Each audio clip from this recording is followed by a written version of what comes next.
гледачи, добар ден. Јас сум Сања Димитровска, ова е Добриот доктор. Сезона на вируси, па денеска ќе зборуваме кога доаѓа до зголемување на ЦРП кај децата и дали тоа секогаш значи инфекција. Кога е неопходно микробиолошко испитување на урина? Во кои услови се дава антибиотик? Мој денешен гостин со кој ќе разговараме на оваа тема е професор доктор Велибор Тасик, педијатар нефролог. Доктор Тасик, добре дојдовте во Добриот доктор. Добар ден. Еве, доктор Тасик, за почеток, она што нели најчесто секогаш родителите гледаат кога ќе направат крвна слика, колку е ЦРП-то, дали е зголемено, дали е во нормални граници. Кога кај децата доаѓа до зголемување на ЦРП и дали тоа секогаш значи дека станува збор за инфекција?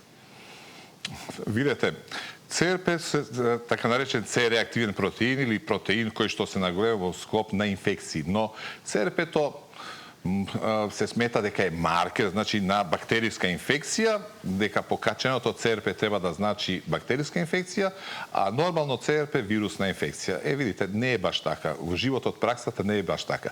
Ние тоа се уверивме во епидемијата на COVID-19.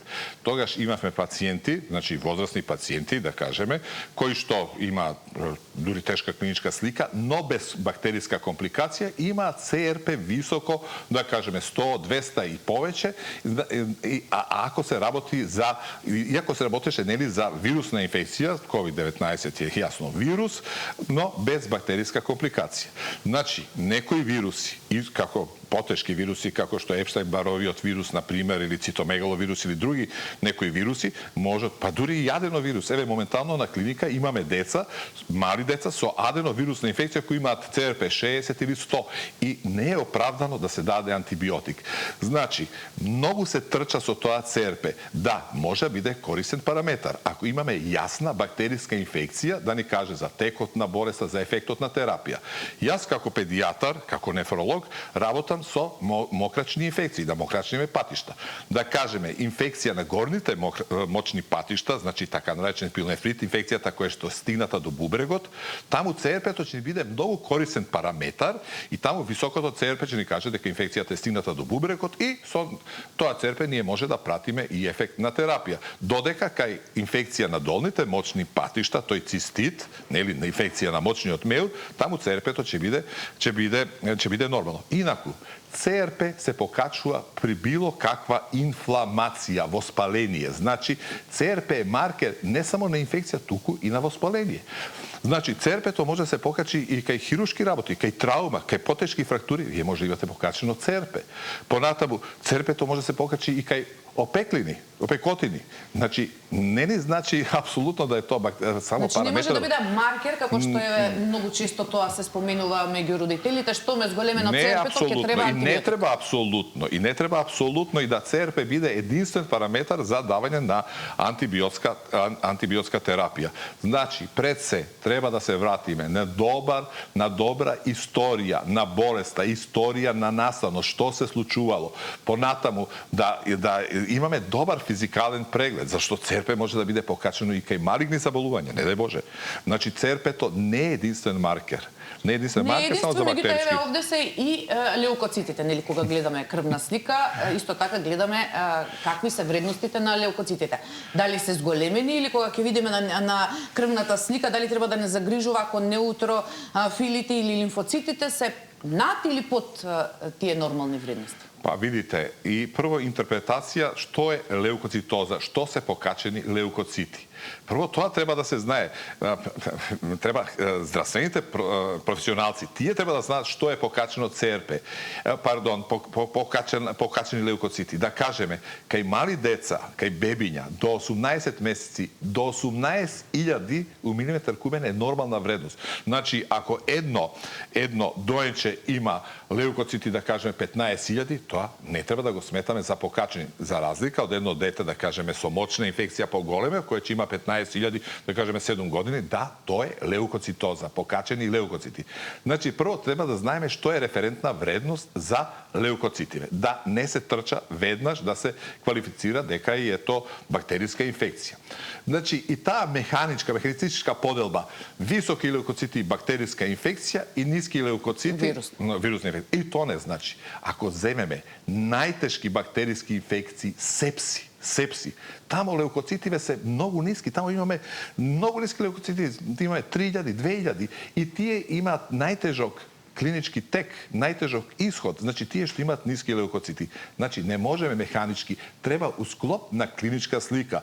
Може да биде знак, али не мора апсолутно. Исто и при други состојби може да се покачат леукоцитите. И сакам нешто друго да ви кажам, многу интересно, оно од пракса. Бидејќи родителите често се земаат за право да сами интерпретират, бевме денеска нова лабораторија, утро бевме леукоцитиве беа 14.000, 15.000, значи прашање дали е добра лабораторија, го повтараат наодот, па леукоцитиве во втората лабораторија попладне, да кажеме приквечер у 18 часот 10.000, еве првата не чини, другата чини. Не. Двете лаборатории коректно работат. Зашто се работи? Прво, леукоцитите варираат во тек на денот. Значи наутро, кога се будиме, кога има лачење на хормони на надубрежната жлезда, се лачат катехоламини и тие ги уфрлат леукоцитите у циркулација. Значи, не се сите леукоцити само во крвните садови, тие се периваскуларно, надвор од крвните садови и значи тие хормони наутро ќе ги уфрлат у циркулација. Ние имаме 15.000. Во тек на денот, кога тоа се стабилизира, попладне ќе имате 10.000 Значи, кога леукоцити. е најдобро на дете да му се прави крвна слика? Некога ќе стане веднаш рано на сабај. Не можам да ви кажам, се критички треба да се види. Добро, тоа се некои варијации. Не можам да ви кажам кога е најдобро. Правите секогаш у моментот кога ќе го видите пациентот, али критички, треба критички. Пред се да видите пред сега да видите каква е клиничкава слика, на која болест тоа ве асоцира. Затоа што ние немаме вирусни инфекции на уринарен тракт. Екстремно ретко да имате вирусна инфекција. И таму знаеме дека е бактериска и таму леукоцитиве ќе ни бидат параметар, али имате ситуации кога не знаете. Така. Јас да ги повикам и нашите гледачи дека може да се јават во живо и да постават прашање до нашиот денешен гостин. Доктор Тасик, еве, имајќи во предвид ни објаснивте CRP-то дека не мора секогаш да значи дека е бактерија, доколку е зголемено исто леукоцитите. Дали тогаш крвната слика сама по себе е доволна за ние да утврдиме дали станува збор за вирус или за бактерија? Па видите, у некои ситуации не можеме да утврдиме, не може да, у некои ситуации потребни се и микробиолошки прегледи. Вие може да имате нормална крвна слика, да имате стрептококова инфекција на грло. Значи, у некоја ситуација ни се потребни и одредени микробиолошки тестови. Апсолутно се слагам. Значи, ако имате, видите, кај дете кое што е до 3 години, тамо немаме инфекции, тамо имаме инфекции на грло, но тоа се инфекции од аденовируси, коксати, други вируси. Значи, стрептококот го нема и таму е беспотребно се прави брис од грло и беспотребно е воопшто да давате антибиотик или брис од нос. Па што ќе докажеме во тој брис од нос? Ќе докажеме една, друга, трета бактерија, но тоа не се лечи. Кај нас, за да идете у градинка, треба да имате нормален брис од грло. Тотална глупост, но тоа не вреди, тоа не може да се разбие. Идете у Шведска, сите се мрсулјави, сите идат по градинки, нема никаков проблем. Само кај нас. Така. Кога е неопходно да се направи микробиолошко испитување на урина, нели не само да се зема крв за крвна анализа, кога кај дете треба паралелно и крв и урина да се Значи, прво треба да се земе најобична урина. Значи, не смееме, затоа што и микробиолошко испитување, питање како е земено. Во наши услови доаѓате на клиника, она гужва, оние вециња, вие немате време за припрема, а мора да земете биолошки материјал. Не можете ви да чекате, дојдете наутро, а дето гори температура 40, фатете прва утринска урина. Идеално е да фатите, но вие доаѓате со температура 40, се сомневате за бактериска инфекција, тоа е за инфекција на мочните патишта и вие тогаш прво треба да земете најобична урина која ќе ни биде показател. Да таа биде матна, да имаме леукоцити, тоа е одбрана на организмот, значи организмот уфрла леукоцити, нели, и евентуално позитивна реакција на нитрити. Ако тоа не е позитивно, зимаме уринокултура и тогаш наодот ќе го интерпретираме. Исто, ако имаме поголемо дете со црвено грло, значи, знаете, и тоа црвено грло, имате ситуација, може да имате налепи, на изглед гнојави, а да се работи за вирусна инфекција. И обратно, може да имате само црвено грло, без налепи, а да е стрептокок. Значи, тука брисот многу ќе ни помогне, кај поголемо дете. Затоа што ние не смееме да испуштиме ревматската треска. За среќа, ревматската треска сега ја нема. Јас барем задниве години не се сеќавам дека сме имале случај на ревматска треска, али ќе биде добро, брисот од грло ќе ни овозможи дали да дадеме антибиотик со потесен спектар, значи пеницилински препарат Пероз, или да не дадеме никаква терапија. Пред да продолжиме, доктор Тасик, веќе имаме гледачи на линија, повелете, во програма сте? Ало, здраво. Најпрво ја поздравувам вашата тема, навистина убава тема за денеска. Јас сум родител на дете кое што за 3 месеци прави 10 години.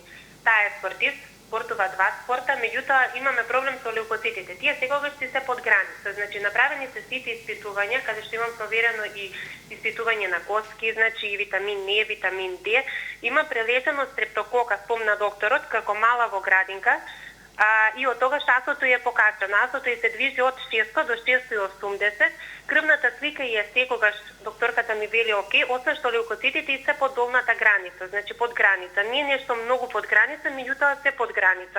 Сите други параметри се окей, не се разболува често, здраво дете, спортува, вежба, не качува температури, значи и така. Меѓутоа ме интересира, моето прашање конкретно е зошто леукоцитите се ниски. Дали има тоа поврзано со прележената стрептокока која што има во градинка и што има антитела, бидејќи така на мене ми објаснува дека веќе таа има антитела, не е преносител, меѓутоа кога ќе дојде во контакт со некој дете кое што има стрептокока, кај неа се активира. И при крвна слика и покажува дека леукоцитите се ниски, а сите други параметри се окей. Ви благодарам многу и ви посакувам убав ден. Ви благодарам многу за јавањето, еве за 10 годишно дете. Да. Па прашање колку се ниски леукоцити, сега ако се леукоцити и 1000, 2000 на милиметар кубен, да, како е односот неутрофили леукоцити, веројатно би требало некако хематолошка, но бидејќи е апсолутно здраво, веројатно тој некој опсек, не можеме да видиме сите ние две стандардни девијации горе и доле. Претпоставувам бидејќи она е здрава, освен што ето има стрептококови инфекции. Да. А видите, тоа е нормално, вие можете да имате и 5 и 10 стрептококови инфекции, дете кое што школско че има стрептокок. Нешто друго за АСТ-то. Тотална глупост да се мери АСТ. Тоа е тотална глупост и тоа е беспотребно кај деца кои што се здрави. АСТ може да се мери кај деца кои што и прележале ревматска треска, па ни е показател дали тоа дете ја пие редовната заштитна терапија или не ја пие. Видите, ако имате една стрептококова инфекција, значи АСТ-то му треба едно 10 до 14 дена да постигне свој максимум, да кажеме до 1200. И тоа АСТ почнува да се спушта, значи како една крива која се спушта и доаѓа негде по 250, што е нормално. Ако во тој период, значи овие 8 недели, 10, доколку треба АСТ-то да се нормализира, вие доживеете уште една стрептококова инфекција, па организмот има толку да создава антитела да вие нема 2-3 години никогаш да ги нормализирате. И тотална глупост да давате антибиотик за симилјање на АСТ. Јас тоа не можам да сватам кај нашиве здравствени работници да дават за покачено АСТ. Покак тоа кога сте го вакцинирале детево. Но пошто има толку соеви на стрептокок, вие може да имате и 50 стрептококови инфекции. Значи не треба да загрижува што се ниски леукоцитите. И не треба да се вадат крајници. Нема потреба да се вадат. Ако тоа дете има контакти, нормално дека ќе има нови стрептококови инфекции. И тоа апсолутно нема никаква врска. Колку што слушам овде од здраво детеце немало сериозни инфекции, така немало компликација од стрептокок, ревматска треска и гломонефрит, оно што јас конкретно работам. Значи, најголема глупост да се мери АСТ и да тоа АСТ се третира. Тоа е знак дека само сте имале добар имунен одговор. А леукоцитите не треба да ја загрижуваат, затоа што споминавте не можеме сите во тие. Не може сите, видите, ако се леукоцитите 1500, 2000, окей, апсолутно ќе треба хематолошка. Ако се негде 3 по 4, не мора да значи, бидејќи детево нема клиничка слика за некако си имун дефицит. Така. Имаме гледач, повелете во програма сте. Ало. Да, повелете, ве слушаме. Ало, добар ден. Добар ден, повелете. Поздрав до докторот и до вас, водителката. Ви благодарам. Едно прашање имам до докторот. Повелете. Ако може да ми каже. Направив крвна слика, леукоцитите ми се покачени прв пат досега, од 11 до 13 изокружени ми се од докторот, а со вредност до 10.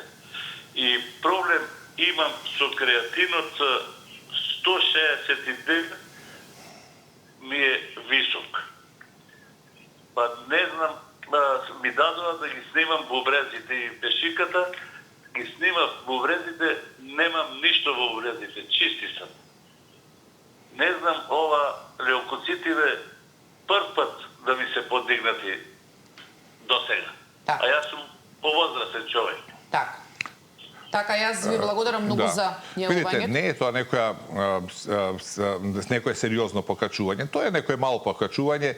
Видите, не можеме сите пак да бидеме. Ако немате некои други големи проблеми, така да едно мало надминување на границата ништо не значи ако вие сте здрави. Но вашиот креатинин е значи веќе сериозно покачен и вие апсолутно со оваа вредност треба да побарате закажување кај нефролог да се види од каде вие ово, да кажеме, влошување на бубрежната функција. За ваша возраст, вие негде 88, не знам како имате мускулна маса, негде 88-90 микромола би била нормална горна граница на креатининот. Значи, многу е побитно да се фокусирате на покачениот креатинин, отколку на леукоцитиве што се минимално покачени, бидејќи било која сериозна болест ќе иде со и други симптоми и со многу покачени, али може да имате и ниски леукоцити, ако не да Боже мислиме и на леукоза, она може да иде со ниски леукоцити. Така. Да вклучиме уште еден гледач, повелете во програма сте? Добар ден. Добар ден, повелете. Поздрав до емисијата, а посебно до господинот доктор Тасич, кој ми го спаси моето дете, кога имаше само година и пол. До година и пол беше постојано на клиника, на детска клиника, и во еден момент една докторка, неќем име да ја кажам, го испушти со препорака кај професор Кирков, подитно на операција, едниот бубрек му откажал, другиот у секој момент ќе му откаже. Го однесов, а сам охрана мајка, сопругот ми почина, син ми кога имаше само 6 недели, и го однесов, го зема, десетина доктори се договараа, вика, ова дете нема да преживее. Јас си го земав детето и си го вратив назад. После почнав кај доктор Тасич и тој ми го спаси, ни операција, ништо, и дипломира, и магистрира, и бескрено сум благодарна на доктор Тасич, вистински доктор е. Така. Јас ви благодарам многу за јавувањето. Еве, доктор Тасич, за ваш пациент многу подамна, меѓутоа, пак е се надобрзам. Знаете, имаме и сречни, имаме и несречни истории, тоа е нашава работа. Дај Боже сите да имат добар исход. Значи, може да се случи, еве, кога да се надоврзам и на нашата гледачка, може да се препорача операција, меѓутоа може да се помине и без операција, доколку предпоставам добро се следи и се третира. Секако да мора да има следење, да мора да има координација, мултидисциплинарно. Да. Во секој случај, оваа гледачка ни посочи еден добар пример, кажа дека веќе незиното дете и дипломирало. Да вклучиме уште еден гледач, повелете во програма сте? Добар ден. Добар ден, повелете. Здраво, поздрав до вас и до докторот. Сакаме да прашаме се работи за девојче 12 годишна. Добро. Во април месец, значи имаше болки во грло, во вилица. Бевме на матичен, констатирано е дека бактериски, испитавме стрептокок. Почнавме со амоциклав, меѓутоа не делуваше, па бевме на детска клиника, па на многу други места. Меѓутоа на крај се констатира дека е реуматски. Меѓутоа детето имавме направено реумафактор негативен, а на тие сите испитувања што беа негативни, детето се лечеше со декортин, метотрексат и плакенил. Дека е со артрит. А детето не пројави никакви отоци, никакви болки, само што креваше температура. ЦРП имаше 230, лекоцити 18, седиментација 150. Значи од април месец, тоа беше до јуни се ја примаше терапијата, после тоа ја прекинавме сами на своје, пошто детето немаше ништо, само што креваше температура, значи такви знаци некои за такви болести. Со консултација на инфектолог почнавме со пеницилин на 21 ден. После 10 пеницилина, значи целата крвна слика се стиши. Скоро се доведена во нормала. Сакам да прашам само дали е можно, доколку детето има такви болести, некои ревматски, би можело да се стиши без никаква терапија веќе 3 месеци. Така. И како може да стапиме во контакт со докторот? Така, јас ви благодарам многу за јавувањето. За жал, јас не сум ревматолог, јас сум нефролог и тешко да можам да... Прво, многу е комплексна овде клиничка слика. Претпоставувам дека спрема она што кажа дека се работи за ревматоиден артритис и веројатно почнало стрептокок. Стрептококот почнало, тоа е само еден тригер. Вовет, не можам да коментирам многу, веројатно ова е многу тешка, долга историја, клиничка слика. И иницијалната инфекција може само да тригерира некакви болести, системски болести. Да, тоа била ревматска треска, не верувам дека била ревматска треска, ревматоиден артрит можда, не можам спрема изјавата, можам само да кажам дека еве видите, гледате и овде, значи нешто што не е инфекција, нешто што е системска болест, ЦРП-то иде до 200. Значи ЦРП-то не е индикатор само за бактериска инфекција, туку и за системски заболувања како што е ревматоиден артритис, значи анкаваскулитис, што сакате многу болести кои што ЦРП-то може. Она што го спомена гледачката, дека кога примале пеницилин, од кога отишле на инфективна, сега крвната слика е во ред. Па не можам да тврдам. Видите, пеницилин 21 ден, дали е тоа заштитна терапија, зашто се дава? Заштитна терапија се дава кај ревматска треска, али по ова што имам дознаено, најверојатно не била ревматска треска, што речи метотрексатот не е лек кој што се дава кај ревматска треска. Во секој случај треба да се направат, претпоставам, дополнителни доиследувања. Да, сепак ревматологија тој што треба да води таков случај, да. Имаме гледач, повелете во програма сте? Добар ден. Добар ден, повелете. Ево од Германија. Повелете. Сакаме да прашаме докторот, не знам дали сме кај вас. Сакаме да прашаме докторот. Ја пред месец дена имав операција на градата. И денес имав контрола, ми открија дека имам тумор, вакпален тумор. Дали то точно е и дали може, пошто сега планирам да си идам за Македонија, каде треба да се опатам во Македонија, да направам една контрола за градата, пошто ми кажуваат дека имам тумор, на хроничен тумор на градата. Дали тоа е истина или ме лажат тука во Германија? Јас се извинувам, ова е вон од домот на наша емисија. Да, не ова не педиатриско, ова сепак е за онколог, кога ќе имаме некој што ќе не гостува. За хирург, да. Така. Имаме гледач, повелете во програма сте. Повелете, ве слушаме. Ало. Да, повелете, ве слушаме. Поздрав, имате од Дебар. Ви благодариме, повелете. Поздрав, имате од Дебар. Јас сум бабата на Харис, кај доктор Тасич се лечеше детево, имаше 3 години кај што лечеме таму. Кај него многу сум благодарна. Ама сега нешто сакаме да го несиме на контрола, дали работат и нешто имаше проблем со бубречето. Му беше едното помало, едното поголем, му беше нормално. Добро. Да, дали сакате да знаете дали може да се однесе на контрола? Колку е година и пол. Да, секако може на детска клиника, да, може најнормално со упат. Така. Еве, ова е повторно ваш пациент што сте го третирале. Доктор Тасич, дали секоја температура на 38 степени, нели секогаш родителите се плашат, се плашиме, нели кога детето ќе има повисока температура од 38 и тоа секогаш треба да не асоцира ќе мора да се пие антибиотик? Не, никако. Не, никако. На 38. Еве, видите, вие знаете сосема добро, нели правевме муабет пред емисијата. Вашиве во Англија, фебрицира 4 дена, не добивате закажување кај педијатар, не кај нефролог. Значи, педијатарот не ве гледа 4 дена, освен ако не сте критично болни.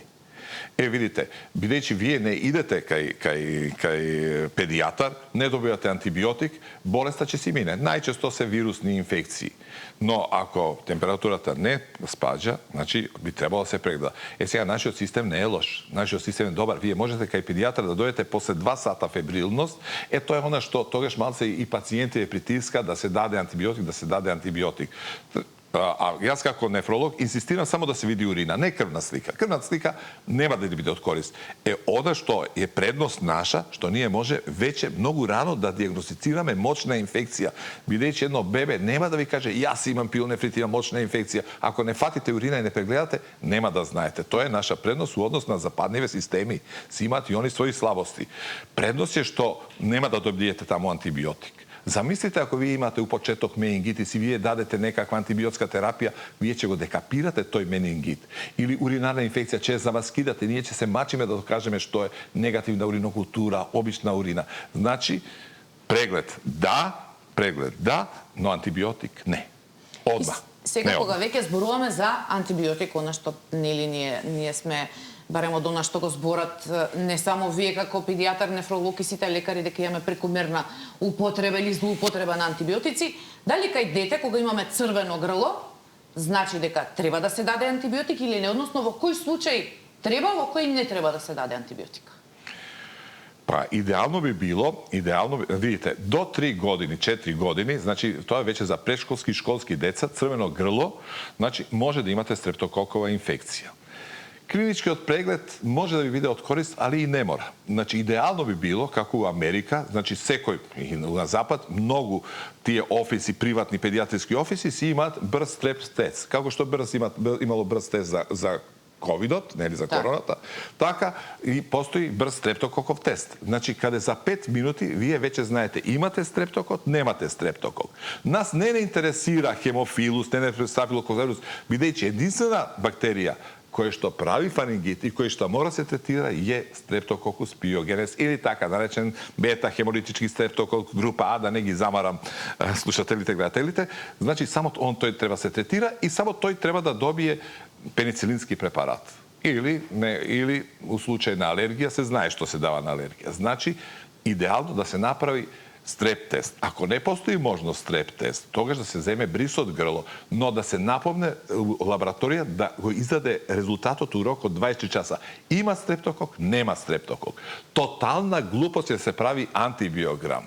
Бидејќи госпоѓата претходно каже, една од госпоѓите, дека неефикасна била терапија со амоксиклин на стрептокок. Па такво нешто ќе се опише у најголем журнал. Од кога е пронајден пеницилинот, пеницилински препарати и полусинтетски, стрептококот е сензитивен, бета хемолитички, тој што прави ангина, тој што прави ревматска грудница, он е сензитивен на сите антибиотици практички. Меѓутоа, што во случај, еве вие велите или брз стреп тест или да се земе брис па да се добие во рок од 24 часа, меѓутоа многу често, претпоставам и од вашата пракса, за тоа сте сведоци, се почнува со антибиотик пред било да се направи и крвна слика или... Не треба да се почне со антибиотик, нека се дадат антипиретици, нека детето добро се хидрира. Нема потреба, може следниот ден да се земе бриз, не е битно, и да се закасни ден, 2, 3, нема да се појави ревматска треска, да се разбереме. А ревматската треска ја нема. Јас барем 5-10 години немам виден случај на ревматска треска. Дај Боже, дека сум во право. Така. Меѓутоа, што во случај кога имаме цревни инфекции? Што антибиотик кога се дава? Никако антибиотик е цревни инфекции. Значи, кај нас многу лесно се дават антибиотици за цревни инфекции. Се знае за кои цревни инфекции треба се. За дизентерија секако треба се даде. Треба се даде за кампилобактерија јуни, за тоа се многу ретки ситуации, за клостридиум. Значи, тоа се ретки ситуации. Генерално, кај здрави деца над 3 месеци не треба да се даде антибиотик. Напротив, имаме пракса. Видите, кај нас веќе у Македонија последниве години имаме случаи на една болест која што се нарекува хемолизно-уремиски синдром. Што прави хемолиза? Распад на еритроцитиве, ниски тромбоцити, склоност кон крварење и откажување на бубрежната функција. Нешто што бара дијализа. Не дај Боже, акутна дијализа. Предизвикана е од бактерија, цревна бактерија која иде Ешерихија коли. Може да има проливи, тие може да бидат крвави. Ако вие дадете антибиотик на таа Ешерихија, вие ќе убиете, ќе го ослободите незиниот токсин и тој ќе направи беља на целиот организам. Значи не смееме да дадеме антибиотик. Друго, салмонелата. Салмонелата е честа, еве сега имаме епидемии и така дале, честа е салмонелата. Салмонелата знае да иде со CRP300 и салмонелата не мора да се манифестира со у старцо проди. Може само висока температура, CRP300 и одма антибиотик. И после доаѓа после ќе се појави пролив, взимате копрокултура и ќе докажете салмонела, вие сте дали антибиотик, а за салмонела се вели не треба се дават антибиотици. Значи, не треба брзање. Дето има висока фебрилност, не е животно загрозено, хоспитализирано е, се обсервира, дајте диета, пробиотици, дајте инфузија, но не антибиотик. Ако е ЦРП-то 300. Така. Бидејќи се приближуваме кон крајот на емисијата, доктор Тасич, како изгледа антибиотска резистенција од перспектива ваша како детски нефролог? За жал, антибиотската резистенција е веќе многу напредната, како да кажам, напредната, така да мора многу внимателно, рационално да се даваат антибиотици. Ајде што кај нас, например, јас лекувам уринарни инфекции. Јас веќе 30 години не давам нешто што е стандард, нешто што пишува во учебниците, а тоа е котримоксазол. Значи, он наш лидаприм, бактрим, супристол, како сакате, сега не е тој така. Да, јас давам еден ефтин, тоест не јас, него колегиве мои, ние даваме еден ефтин лек нитрофурантоин. Сега, ние лекуваме, даваме долго време за заштита од уринарни инфекции. Сега, имаме овде и странци. Државјани од Америка работат по агенции, доаѓаат кај нас на клиника, детето е с уринарна инфекција, диагностицираме рефлукс, бубрежна мана и треба сега да даваме година дена заштитна терапија. Ние го даваме тој ефтин лек, прост лек, нитрофурантоин, кој што го нема учебнициве. И сега пред тие американци, да ние се докажеме дека ние читаме, пратиме литература, ние препишуваме лидаприм, бактрим и така. Што се случува? Фейлер. Неуспех на терапија. Зошто? Бидејќи тие ќе се запознаат со нашава ешерихија коли и тие бактерии, тие си комуницираат кроз ток, тие си предаваат генетска информација. Значи, постојат гени за резистенција. И тие ќе си го предат генот, ќе си го прими другата бактерија, ќе стане резистентна на триметоприм. Затоа е многу битно да антибиотициве се даваат многу критично, многу рационално. Ние ќе го изгубиме нашиот бренд. Јас многу се плашам, мислам, ово не е реклама или антиреклама за нашава алкалоид, кој што го имаме цефиксим, тоа е панцеф, но кој што почнува веќе да прави резистенција што се некритично дава. Ќе го изгубиме штета. Македонија е мал маркет, но со панцефот алкалоид има горе штета, ќе го изгубиме ради тоа некритично давање. Фантастичен лек, треба да чуваме оно што ни е квалитетно добро, да го чуваме, бидејќи јас како нефролог, за мене цефиксим, панцеф е по сите критериуми прв лек на избор за лекување на инфекција на горниве мочни патишта. Меѓутоа, кога имаме ние дете, па и на 3, 4, 5 годишна возраст да е резистентно на неколку антибиотици, тоа претпоставам дека е сериозен аларм за понатаму? Многу сериозен аларм. Многу сериозен аларм. Колку може сето тоа, како да кажеме, да се искомплицира, да нема да може, кога ќе попорасне, да може да се третира одредена бактериска инфекција? Па така е проблем, значи онда треба да имаме на се понови, на помоćни, пошироки антибиотици, и они прават проблем. И што би бил, доктор Тасич, за крај советот што би го упатиле до нашите гледачи, до родителите? Дали треба да се паничи за секоја температура од 38 степени или крвна слика која што ќе ни покаже зголемени вредности на одредени параметри? Мислам дека гледачите сватија дека не е апсолутен параметар ни крвна слика ни ЦРП, значи пратење на клинички симптоми, секако појава на одредени симптоми, невообичаени, тешко дишење, промена на боја, значи на телото тешко дишење, малаксалост, хипотонија, тоа треба да ги загрижи и да побарат лекарска помош. Инаку, ако детето и основно е добра хидрација, ако не повраќа. Значи, прва работа е борба со температура, добра хидрација, пратење на дете. Ако гледате дека детето е зашематено, дека тешко дише, дека е конфузно, секако да треба да се однесе веднаш на преглед кај педијатар.